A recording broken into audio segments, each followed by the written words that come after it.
So the hybrid workplace and hybrid IT seems to be the way forward, what the world has arrived at.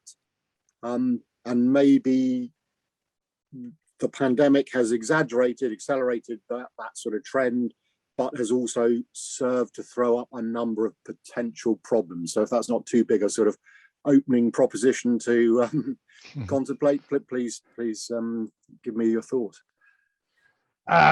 True, right? And also not true from a perspective of the company that I work for, because there has been software around that could be very beneficial or was very beneficial as expected during the COVID time. But yeah, for lots of other customers or companies out there, it was a big challenge shifting to that hybrid workforce model, right? And that was the challenge. However, as you rightfully stated, there was the big issue on security and how to cope with that, right? That is one of the bigger problems that we have seen also globally as one of the bigger challenges for most customers out there, or most companies out there. Basically, when I say customers, I mean companies.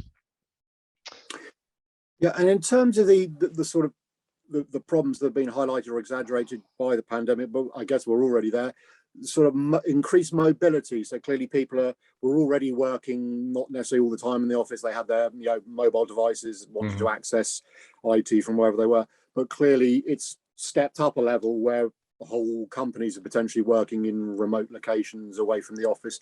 So what, I guess, it seems to have been relatively successful in that we don't hear lots of stories of companies sort of crashing and burning as a result. But what sort of challenges has that mobile hybrid workforce created?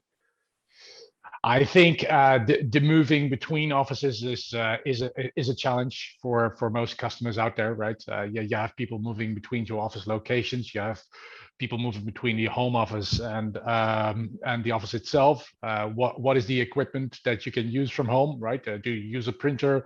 Is there a Wi-Fi connection issue? Is there a bandwidth issue, right? These are the challenges that most IT departments and MSPs have to cope with nowadays. And I guess at the beginning of COVID, it was something that you didn't have to deal with, or only partially, because most of the people that could work from home, I think, sorted that out already, or the IT department sorted that out beforehand. But with the new dynamic, right, it's suddenly a lot of people that want to work from home and again move between the different offices and have those challenges again about, well, equipment that you need to be able to use, or when you're mobile or working out of I don't know, a coffee shop of some kind, right? Again, the same challenges are there.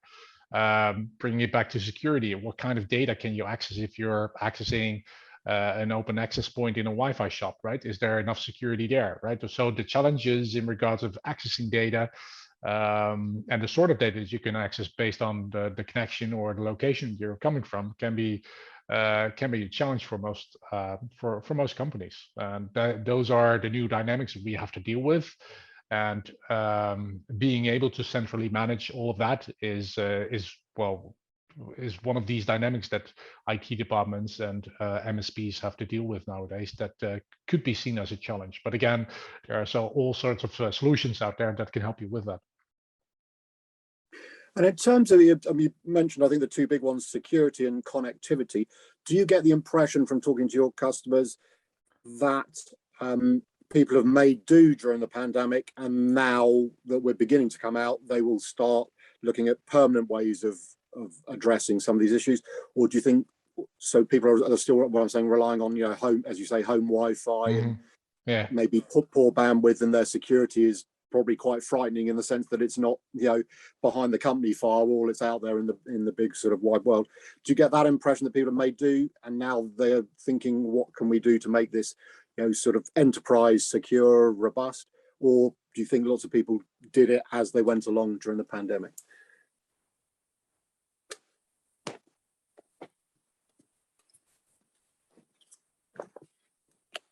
And there was heavy traffic, so I'm still very confused about the home workers and the dynamic hybrid workforce, because I don't know, when I'm in traffic, I don't necessarily feel like it's happening. But from a company perspective, now I'm joking, of course, but I see a lot of people working from home and adapting to that new hybrid workforce with all of the flexibility that you need to have available to you. I think there's no way back anymore. When I look at myself personally, I wasn't a fan of working from home or switching between the home office and the actual physical office itself. But nowadays I like it, right? I don't feel like coming back to the office anymore because everything is organized in the best fashion ever, right? Because I've organized it, of course, with the internal IT department, but with all of the correct tool sets in place that will help me to facilitate wherever I'm coming from. In general, Kaseya, the company I work for, is a company, of course, that has platforms that adapt to that. So there is, I would say, maximum availability of tools that will allow me to move around or to use mobile platforms to get data wherever I want to, right? So if I want to do work from my phone and access data securely through QFA, then all of that can be done through the same platform, right? It doesn't really matter where I'm coming from at that moment in time. But I think, coming back to your question, I think for most customers out there, they've seen that there is no way back anymore, because if your work is let's say 90% done behind a laptop or behind a screen, then that mostly means that you can work from home as well, right? And even that said, right, it doesn't necessarily even have to mean that you need a company laptop directly, right? Because again, if you have a screen at your home office and a keyboard, when something is virtual, right, it doesn't necessarily have to be the company hardware. The only thing that the company has to facilitate is, well, secure access to the data that you need. And of course, the ability to understand from a vulnerability perspective if everything is properly patched and that the security around it is properly set up. And as long as that has been done and you have the controls set in place at your centralized IT department, or being the MSP itself that needs to, well, at service that service, then I think you have all of the tools in house to well, to facilitate that. And in terms of the sort of management of this new sort of hybrid environment, do you think most end users are comfortable with all their options and how best to deploy them into a sort of integrated, optimized infrastructure? Or do you think there is almost certainly a need for a sort of an outside party that potentially does have more knowledge and experience and can help, you know, point out which bits can stay on-prem, where some things can go into the cloud, and issues with, as say, the sort of hybrid workplace? Mm-hmm. Yeah, that's an interesting question, I guess.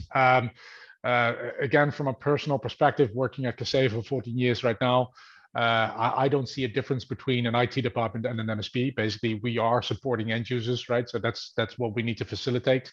And the end user that we are supporting, if I would be the IT department or the MSP, is I would say for 80% not technical, right? So we need to be able to facilitate in the best way and form possible, and you need to have, again, the correct tool set that will be able to facilitate that from a centralized platform. If that means I need to scale from a technical perspective into 2FA or into security operating center kind of solutions, because that's what my customer is requesting from me, or if that's the IT department that is highly specialized, that needs to oversee that from a security perspective, because again, people are working from home and the type of data that we have inside of the company needs to be secured in that way as well, or at least we need to have the knowledge around that.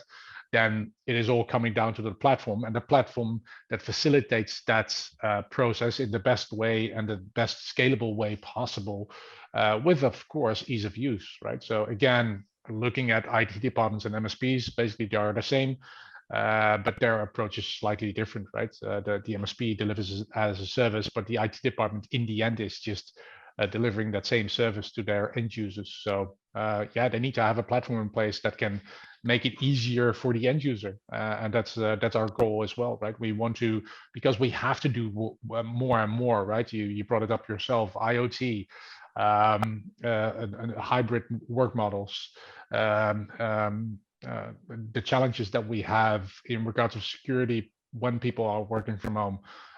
Year over year, you'll see well, new challenges coming up or arising. So we need to have a platform in place that can facilitate the new things that arise again on the horizon in regards of security or anything else that we're looking into the next coming 5 to 10 years, right? So, and that's what we do as a vendor as well, right? We deliver the platform that will basically consolidate all of these demands, requests, or security challenges that you face as a customer, as a company, and it needs to facilitate ease of use. Okay, and I mean, we've talked. There's quite a complicated environment out there, and also hopefully some solutions which we'll get onto in a minute. But I'm thinking, added to the mix, you can't sort of turn on the news without sustainability. COP26 is you know, not far away now. I guess the first part of the question is sustainability in IT becoming a reality as it is in so many other aspects? And if it is, what are people, are customers saying, not only do I want a solution that works from a technical point of view, but I want to be comfortable that it's, in energy efficient, environmentally sort of responsible, or are we still a little bit away from that situation? No, also looking at our platforms, 15 years ago, we had a module in one of our products called Green IT, which was basically helping the IT departments and MSPs deliver that as a service. But basically, if I'm looking at this from an IT perspective, right, where we created visibility to the energy usage of a device, right? We visualized, let's say, if a screen was up while there was nobody behind it. We could we can still turn off or switch off the machine itself, right? So a lot of machines are left on or switched on in idle mode, and basically they use energy, right? So from a policy perspective, if you can control that as a company, I think from a sustainability perspective, you would save a lot of energy and you would contribute to what we need to do as a world, right? So it is on the news right now lately as well. So at a larger scale, I think looking at COVID, making sure that from a centralized management perspective, engineers or in general service workers that need to drive to an endpoint to maintain that endpoint, well, we have been in that business for ages, right? I don't want to put the man in the fan, so to say, that is going to serve as an endpoint anymore. I just want to do this centrally through automated procedures, because there is no need to do that anymore. And therefore, also before COVID, right, we reduce, I think if I talk for a company or for a sector that I work for, that is what we have, I think, done as well, right? We moved the man in the van away to well, an ability to do this through a centralized platform where most of these things are automated nowadays. So yeah, sustainability is something that is there, and also in IT. Okay, and in terms of some of the solutions that are beginning to be implemented to address some of the issues we've discussed, thoughts maybe on 5G as maybe one of the most, well, I won't say overhyped, but I mean the hype has been tremendous, and maybe the delivery of it has not quite matched that as yet. Yeah. But and then 5G seems to always get bundled with IoT and the edge. So what are you sort of, I guess, seeing in terms of customer demand, and perhaps more interestingly, how do you think that will develop? I think it is just adding to what we are seeing right now already happening, right? So I think COVID kickstarted all of this, right? The transition from away from the office into your home office or in that hybrid work model. But with 5G, basically unlimited bandwidth, it doesn't really matter where you are anymore, right? But what we still need to do is, well, secure, maintain, help out users that operate these devices if there is that specific need. So that's what we what we need to do, right? So for us, 5G, I guess, is a blessing because bandwidth capabilities will increase. Not to say that we have any difficulties with 4G because our technology works on dial-up modem, so to say, but the more the better, right? The more control we can do on these endpoints, like in patching, securing these devices and doing it as fast as possible or as is needed, right? Because when you push something to an endpoint, the speedier the network connection is, the better it is to deliver, I don't know, a patch to a vulnerability, right? And typically today, these can be pretty large. So the more limitations the connection would have, well, the higher the impact to the organization. But again, coming down to what is the potential, I think the connection in general, right? It just will speed up the process of working basically from anywhere, and also counting in the devices that are IoT based, right? So whatever that is connected. And then, I mean, cloud and managed services clearly are not quite so new as maybe 5G, but I'm sensing that the initial rush, everyone seemed to think, yeah, we're all heading to the cloud. It's, you know, that's it, we're sorted. And there's maybe been a little bit of a pushback as people understand some of the limitations and maybe some of the costs that, you know, were perhaps not expected, you know, from the headline offerings as to what actually happens. So they clearly have a massive role to play, but do you think, I say, end users are getting a bit more smart as to, you know, when they go to the cloud or a managed service and when they remain, you know, keep things, you know, within their own organization, maybe? Yeah, I think I think the challenge in this case is for the IT departments and the MSPs, right? So when IT departments need to manage hybrid environments, that also means that if the companies move into the cloud, that there probably is still a hybrid environment that needs to be managed as well. So from a vendor perspective, like Kaseya, we want to oversee that whole process as well, right? So if you have, I'm not sure if anybody knows, but an AS400 could be still running inside of the IT department based on an old database technology, but sometimes very, what shall I say, still a platform being used. But again, with the push for a lot of people into the cloud, right?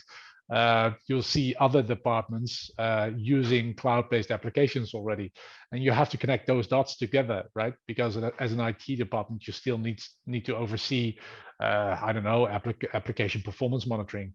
So to see what the end user is expecting when he's opening up an application, and how that is performing again in that hybrid work model, right? So adapting to that.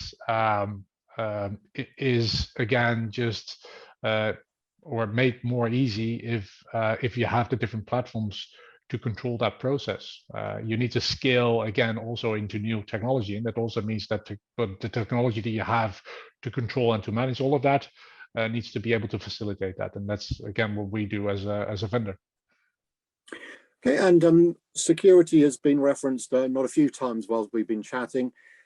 It's a very short word, but it covers a very complex, large area. I mean, yeah. There are, you know, to say you work in the security industry doesn't really tell people a great deal, I suppose. But any thoughts, I suppose, as to what seemed to me the problem of, you know, that people are offering all these different solutions, you know, right across? Is there a need for us almost like a security model to be produced so people understand how the solutions fit together, what they do and don't need?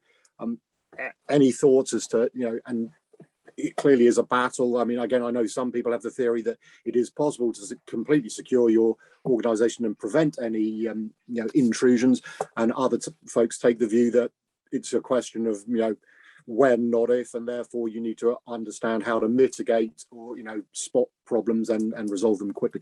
I know it's a massive topic. We could have a conversation separately. Oh yeah, yeah. How long do you have? Exactly. But if you're able to sort of distill a few thoughts as to what you think is important at the moment in terms of security.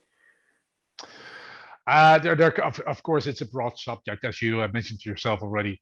I myself have a security background, so I can go to the end of next week to discuss this topic because it is in my interest.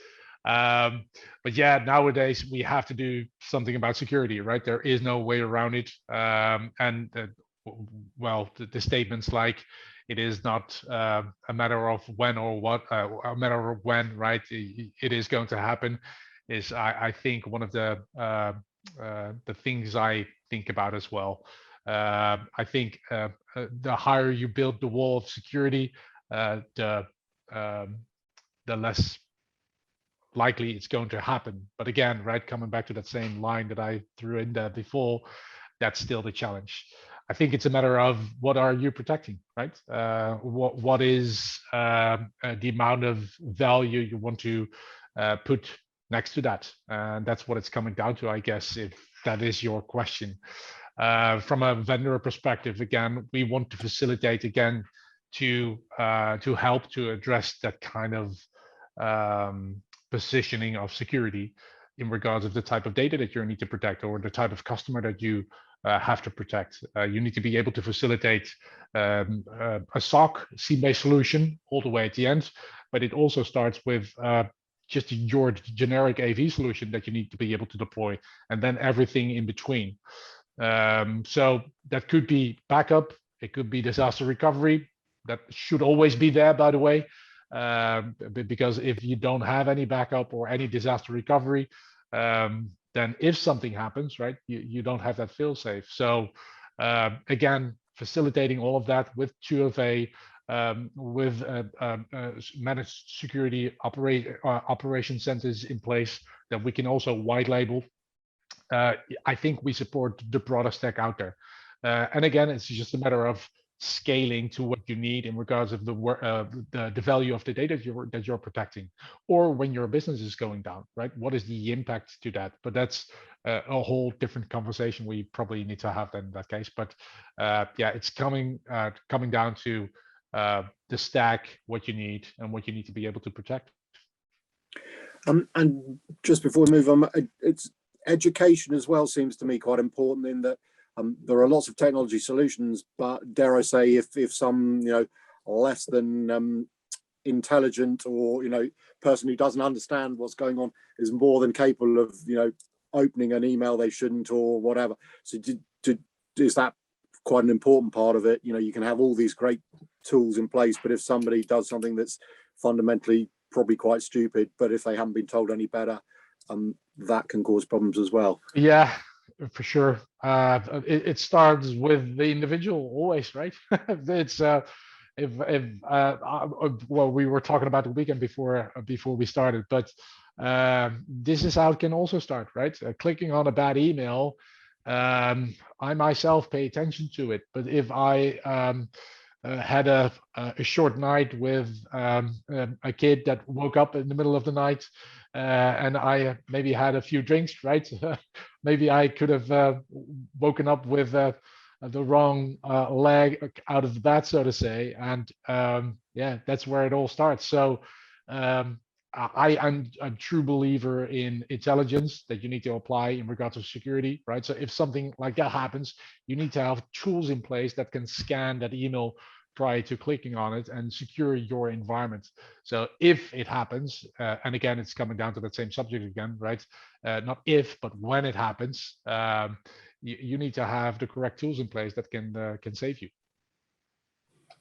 And sort of bringing all this conversation together, it strikes me that, well, a few years ago, people were saying that maybe the channel's role in life was, going to diminish, if not disappear. But actually, as an aggregator of many of the things we've talked about, and also hopefully an expert in that, they are fairly uniquely placed to bring together the sort of hybrid solutions and to help customers build some kind of optimized infrastructure. Do you think that's quite an exciting opportunity for the channel? I think so. Yeah, I think COVID has proven that, right? It's a very short answer, but I think so. I can confirm that is actually helping at the moment.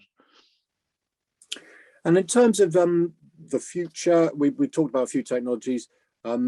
there are some sort of more, if you like, almost sci-fi type thing. I mean, artificial intelligence is relatively early days for enterprise, should we say. I'm sure in the academic environment, they've been doing it for donkey's years.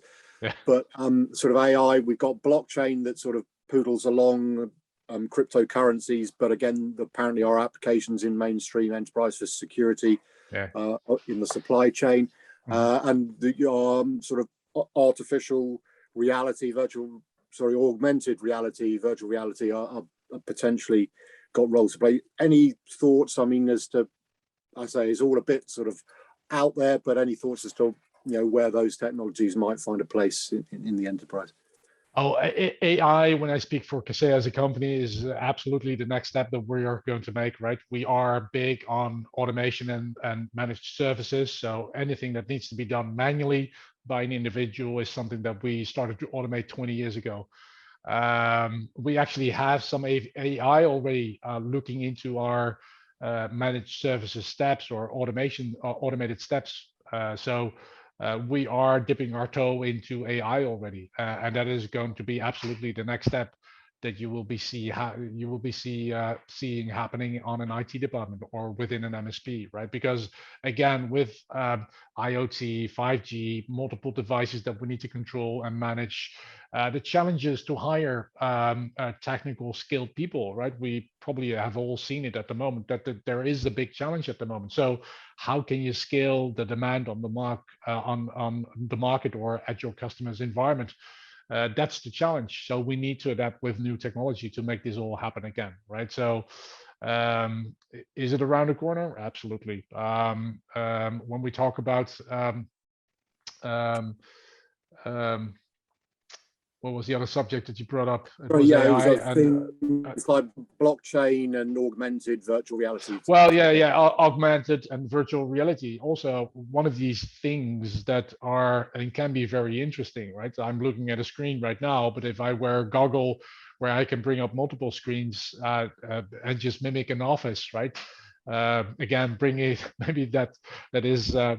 back to square one. That's what we are maybe looking into, right? So when I put on a goggle and bring up my virtual office, and I don't need to have a screen anymore in front of myself, could make my role easier. I can maybe virtually speak to other people in the office as well in a better way instead of just looking at a screen, right? So yeah, that is absolutely around the corner. But just for Kaseya and what we are doing, I think AI is the next step that we are looking into. Okay, and maybe in conclusion, for channel organizations, there's many technologies, many opportunities. Do you have any thoughts or advice? I mean, trying to do all of these things is potentially, too much of an ask unless you're a huge, great, channel organization. So what is it, specializing in one technology or with one industry, or any thoughts as to the sort of most successful channel model that you think is out there? 100% security. It's very easy. I see it across the board. I've seen it over the last 5 to 6 years. A couple of, maybe 10 years down the road, it was managed services or automation, but nowadays it's 100% security. When I talk to all of the MSPs that I've been talking to, let's say the last 3 to 4 years, any MSP out there is moving from being the MSP to becoming the MSSP, the managed service security provider, and becoming the specialist, right? We need to become the specialist because that's where I think the value add for most of these companies will be in the next 5 to 10 years. It's probably the highest demanded subject at Kaseya, but also for, I think, the MSP or the customer of the MSP that is requesting better and security improvements that they need to make. Again, COVID is, I think, the big pusher to this as well, right? There is that demand. One, people are working from that you need to secure that environment that wasn't secured before. So again, if you have the specialism in-house to deliver a service and you are the technology expert, it's a no-brainer for a customer to buy the product from you. And I think the challenge for you is, again, to create the stickiness. Look at Kaseya, right? We bought a company almost 2 years ago already, called Rocket Cyber, because we saw the biggest demand already 2 years prior to that in regards of SOC, right? And the challenge is also having the right skills in-house, and especially security engineers or pen testers or white collar hackers are kind of expensive. So if you can white label that as a business and sell that to your customers, I think that that is where the need is at the moment, or the requirement for most customers. Brilliant. Well, we've covered a fair amount of ground, and there's been some great insights. So Marwin, really appreciate your time. Thank you very much indeed. Likewise.